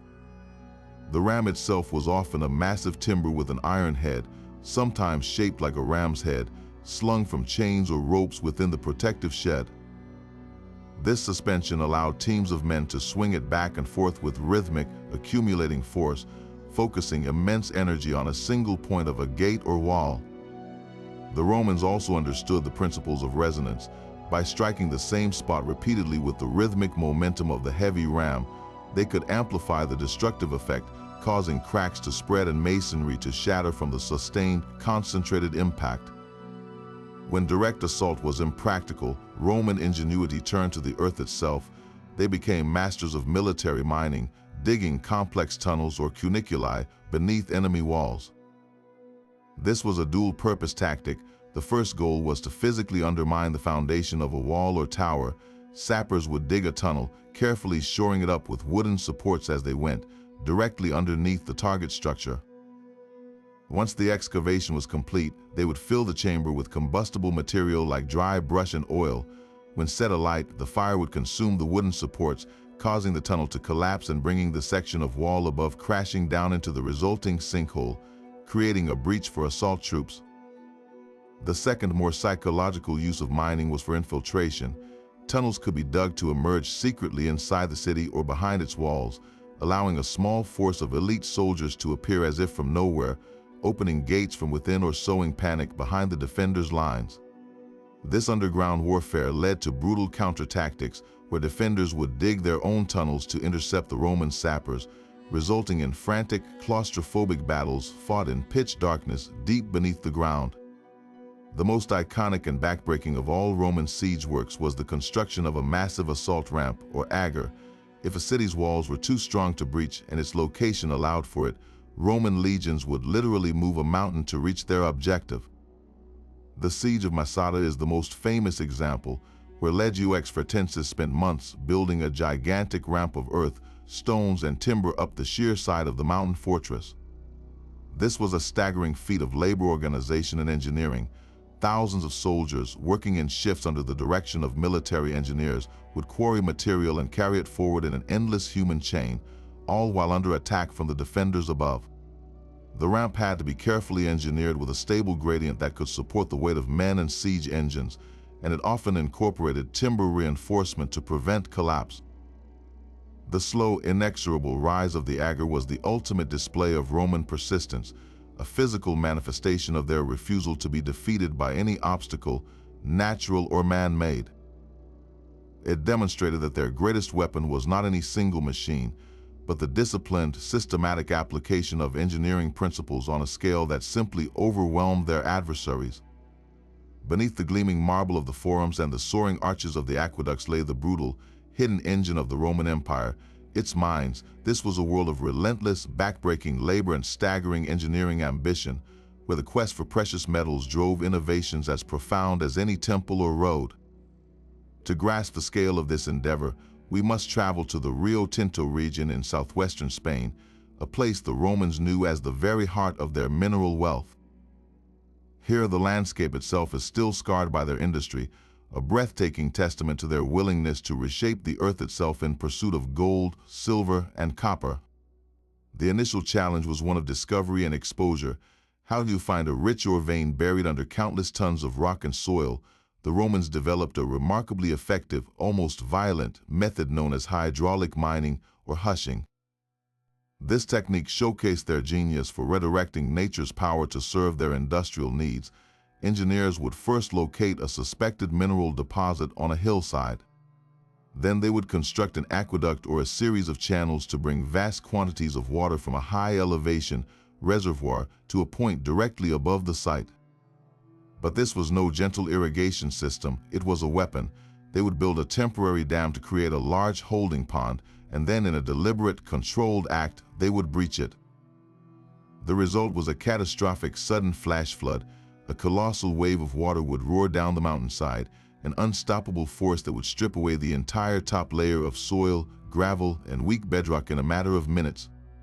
This torrent acted like a gigantic natural scalpel, performing a brutal surgery on the landscape to expose the precious mineral veins hidden beneath. The entire area would be left scoured clean, revealing the colored strata of ore for the miners to target. This method was so effective that the erosion gullies it created are still clearly visible in the Spanish landscape 2,000 years later, permanent scars from the empire's thirst for metal. Once the ore was exposed, the real work began underground, in a claustrophobic, dangerous labyrinth that pushed Roman engineering to its absolute limits. They dug deep, following the veins of ore straight down into the earth, creating vast networks of tunnels, vertical shafts, and galleries. At Rio Tinto, archaeologists have discovered a multi-level city beneath the surface, with some shafts plunging to depths of over 300 feet. The logistical challenges here were immense. Simply removing the vast quantities of rock and ore required sophisticated lifting systems. They used large wooden winches, operated by teams of men or even donkeys, to hoist heavy loads to the surface in buckets woven from esparto grass. The deeper they went, the more complex the problem of water became. Mines would naturally flood from groundwater, requiring teams of workers to constantly bail out tunnels with hand-operated water wheels or sophisticated Archimedes screws. But the most immediate and deadly threat was air, or the lack of it. Deep mining operations quickly consumed breathable oxygen and fill with toxic fumes and dust. The Roman solution to ventilation was a masterclass in practical physics. They understood the basic principles of airflow and engineered their tunnels to exploit them. The primary method involved digging at least 2 shafts for each mining section. The difference in temperature between the surface and the cool depths of the mine would create a natural convection current. Hot air would rise out of one shaft, drawing fresh, cool air down through the other, creating a continuous circulation that provided a lifeline for the miners below. To further control and direct this airflow, they would use carefully placed wooden doors or cloth partitions within the tunnels themselves, forcing the fresh air to circulate through the active work faces before exhausting out. It was a simple, passive, yet brilliantly effective system that made the difference between a productive mine and a suffocating tomb. The fruits of this brutal labor were what literally built the empire. The silver denarius, the standard coin that facilitated trade from Scotland to Syria, was struck from Spanish silver. The copper and tin mined in places like Rio Tinto were alloyed into bronze for everything from military fittings and sculpture to everyday pots and pipes. Most crucially of all, this steady supply of metal was the foundation of Roman military might. It armed every legionnaire with his gladius sword and pilum javelin, sheathed him in his lorica segmentata armor, and paid his wages. The mines were the ultimate source of the state's power, fueling the economy that built the roads, financed the legions, and erected the glorious cities. It was a cycle of extraction and expansion.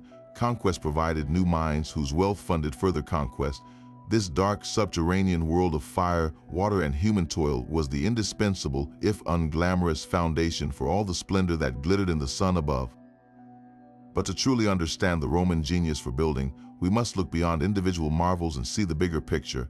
The city itself, for the Romans, engineering wasn't just about erecting spectacular monuments. It was about creating order from chaos, about imposing a blueprint of civilization onto any landscape, no matter how wild or unfamiliar. This vision found its ultimate expression in their urban planning, a standardized, replicable model for city building that they exported to every corner of their empire. The blueprint for this urban revolution wasn't dreamed up by an architect in a studio. It was forged in the disciplined, practical environment of the military camp, the castrum. Imagine a Roman legion on the move, arriving at a new, untamed frontier as dusk begins to fall. With practiced, almost ritualistic efficiency, they would begin the process of creating a home for the night, and potentially for centuries to come. The site would be surveyed with the groma, a simple but precise instrument used to lay out perfect right angles. Two main roads were established first, the Cardo Maximus, running north-south, and the Decumanus Maximus, running east-west. These two broad, straight arteries would intersect at the very heart of the future city, dividing the space into four perfect quadrants. Around the central cross, a grid of smaller, parallel streets was then laid out, creating a network of neat, rectangular city blocks called insulae. This wasn't just about organization, it was about control, efficiency, and security.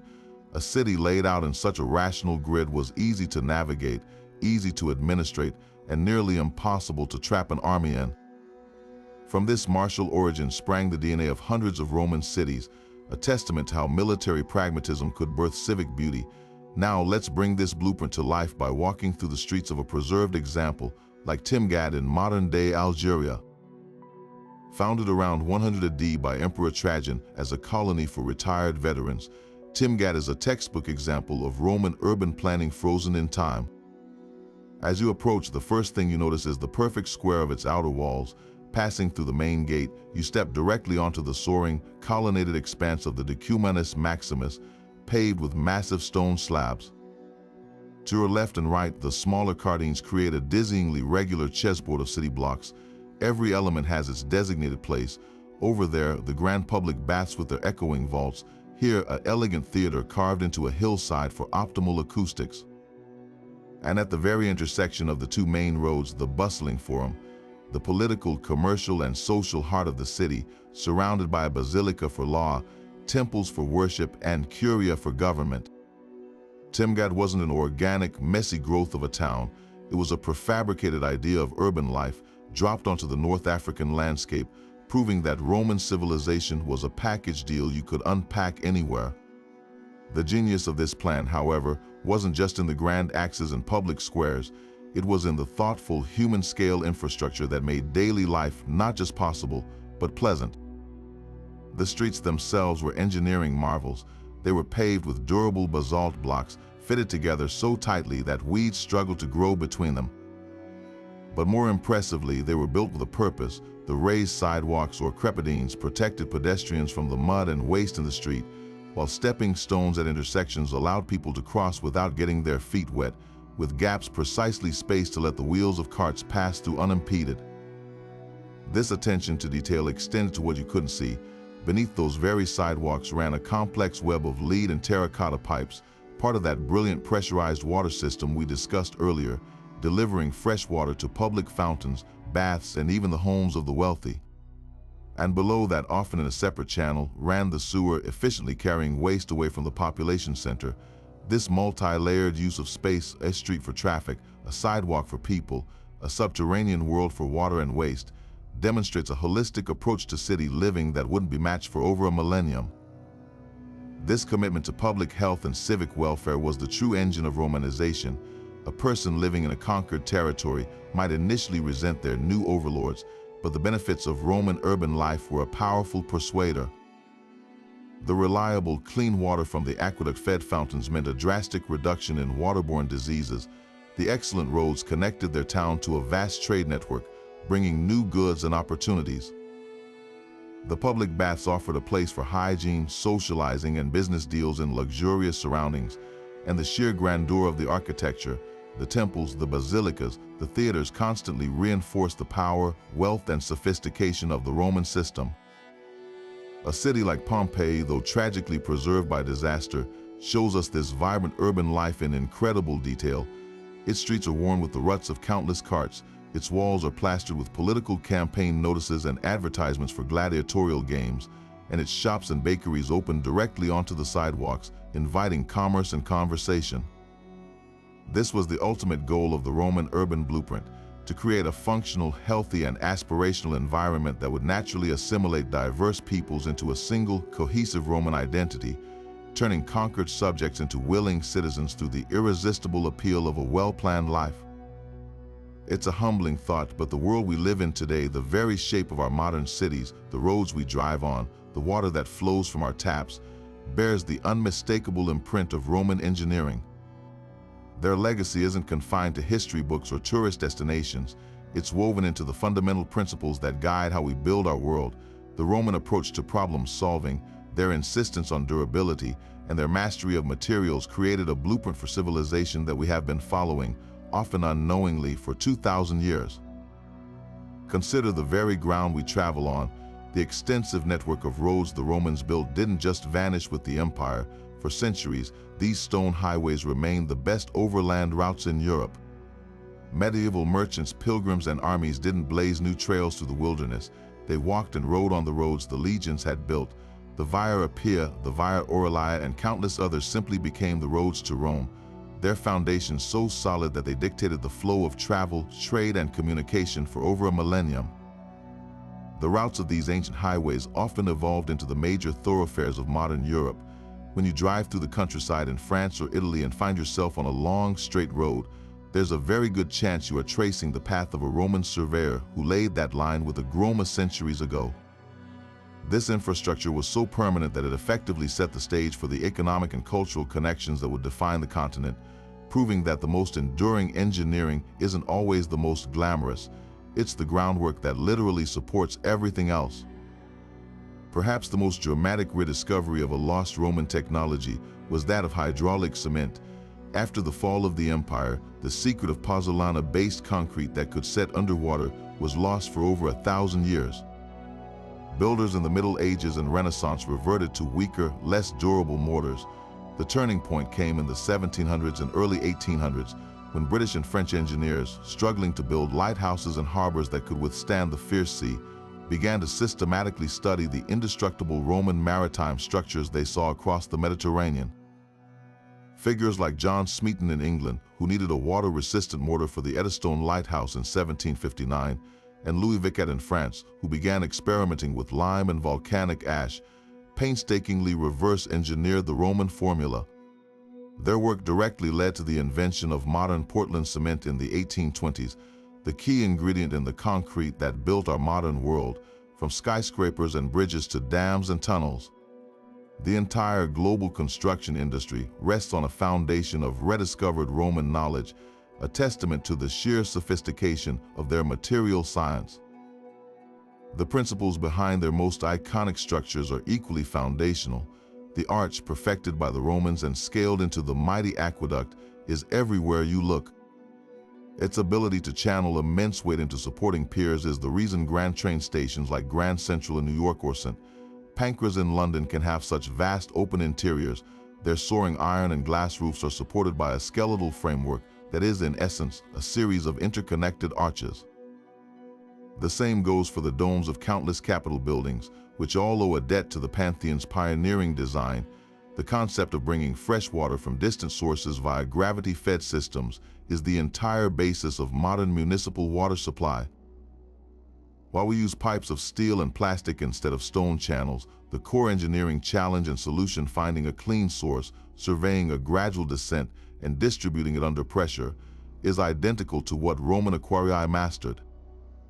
Even the hypocaust system finds its direct descendant in radiant floor heating, a technology now prized for its efficient and comfortable warmth. This enduring influence speaks to a profound truth about Roman engineering. It wasn't just about brute force or scale, it was about a deep, intuitive understanding of physics and a philosophical commitment to building for the ages. They didn't just want to solve a problem for their own time, they wanted to solve it for all time. They built with a sense of permanence and civic duty that is a powerful lesson for our own often disposable culture. When we look at a 2,000-year-old bridge that still carries traffic today, or a sewer that still functions, we are reminded that true engineering greatness is measured not in years, but in millennia. Their work set a standard for durability, functionality, and grandeur that continues to inspire and challenge us, a permanent reminder that the past is not gone, but is literally the ground beneath our feet and the structures that surround us.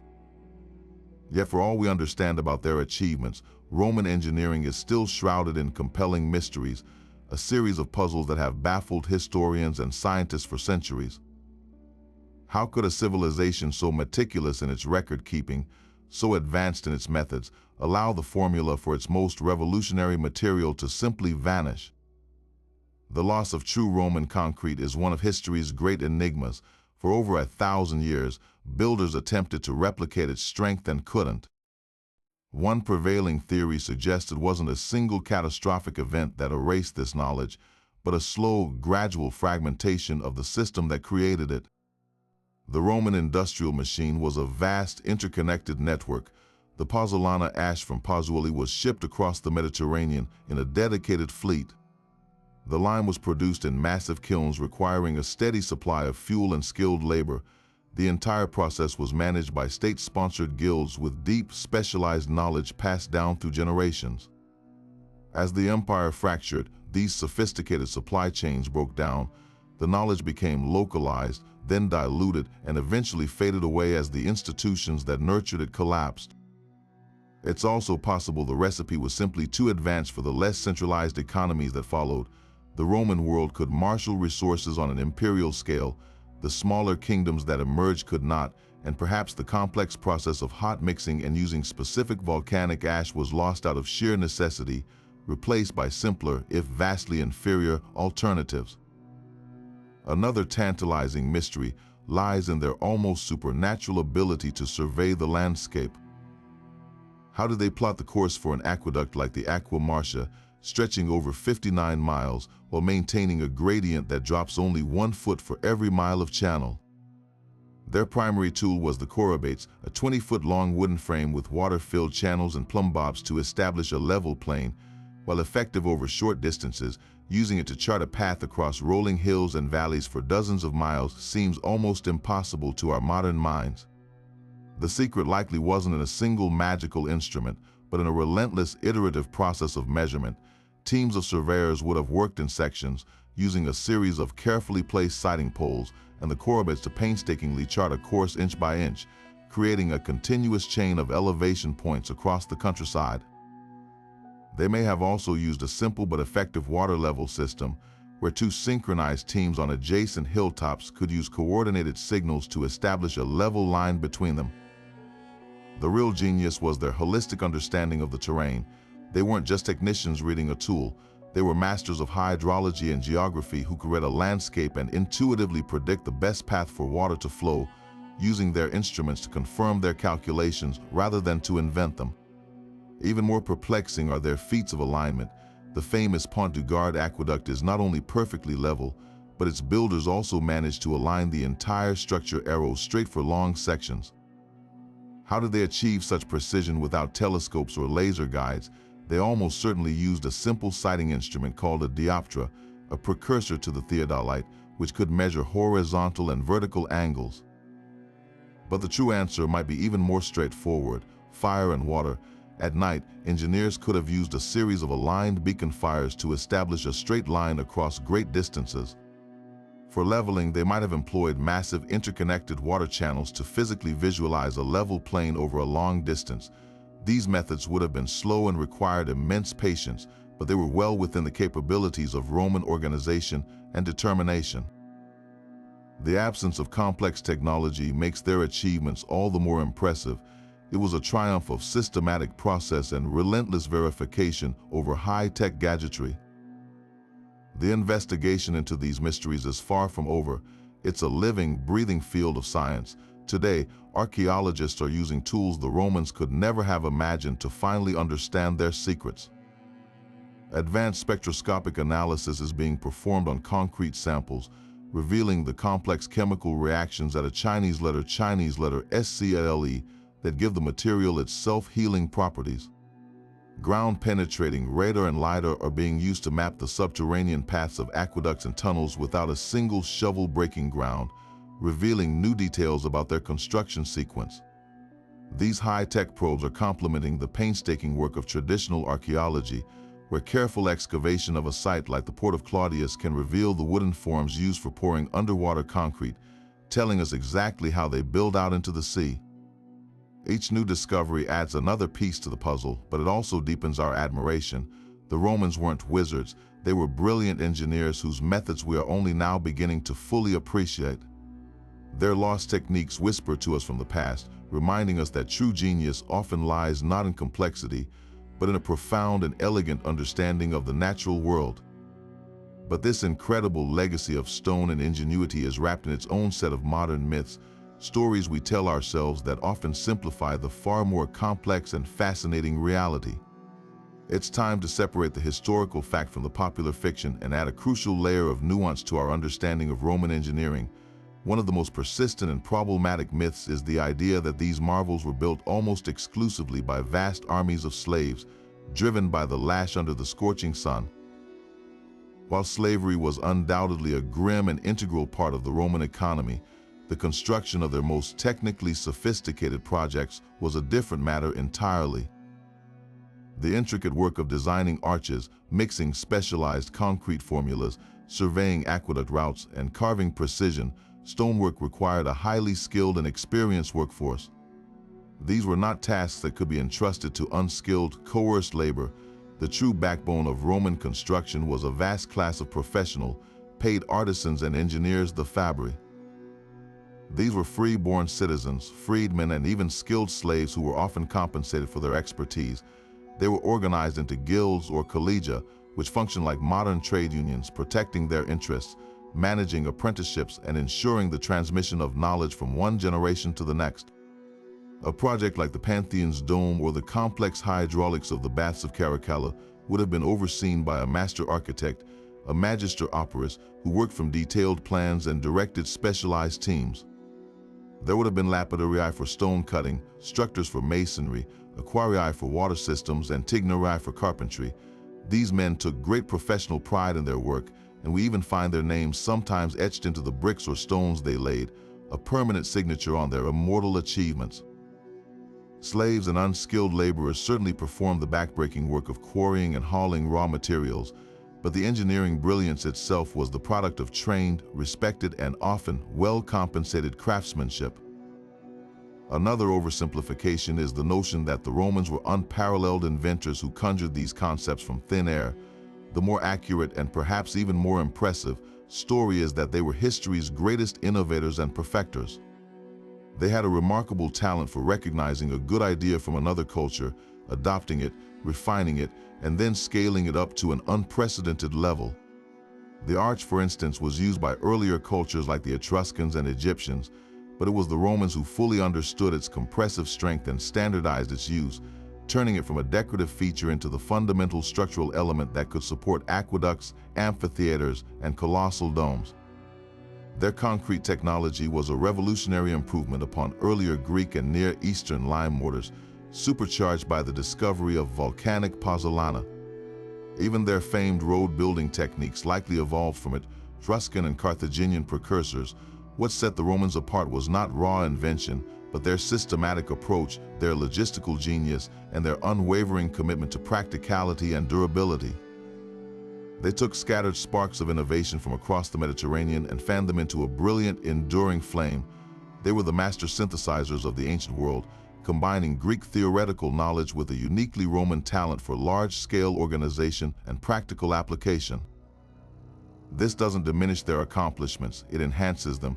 It shows that their true genius lay not in sudden flashes of inspiration, but in the disciplined, persistent, and collaborative work of improving upon the best ideas available to build a world that was meant to last forever.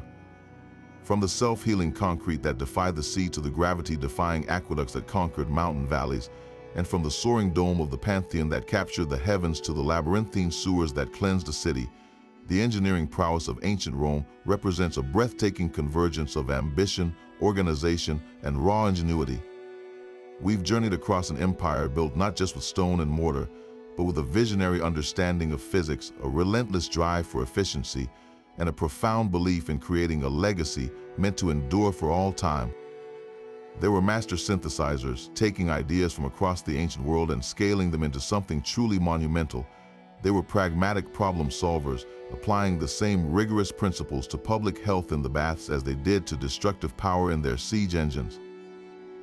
This was a civilization that could command water to flow uphill, design a stadium that emptied in minutes, and forge a network of roads so robust it would dictate the map of Europe for millennia to come.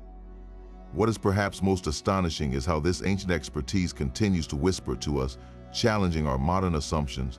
The recent discovery that their concrete actually grows stronger through a process of self-repair is revolutionizing our own materials science, proving that sometimes the path forward is found by looking back. Their holistic approach to city planning, layering fresh water, waste removal, and public space into a harmonious whole remains the gold standard for urban livability. The Roman genius wasn't just in building things, it was in building things right, with a focus on durability, functionality, and civic benefit that we still strive to match today. They have left us not just with ruins to admire, but with a permanent lesson in how to shape our world with both brilliance and purpose. Now we want to hear from you. After this deep dive into the mind of a Roman engineer, which of these marvels left you the most amazed? Was it the hypnotic simplicity of the arch, the logistical miracle of the aqueducts, or the sheer theatrical spectacle of the Colosseum's hypogeum? Let us know in the comments below which wonder captured your imagination. And if you enjoyed this journey through ancient mysteries, make sure to subscribe and hit the bell so you don't miss our next exploration into the hidden secrets of history.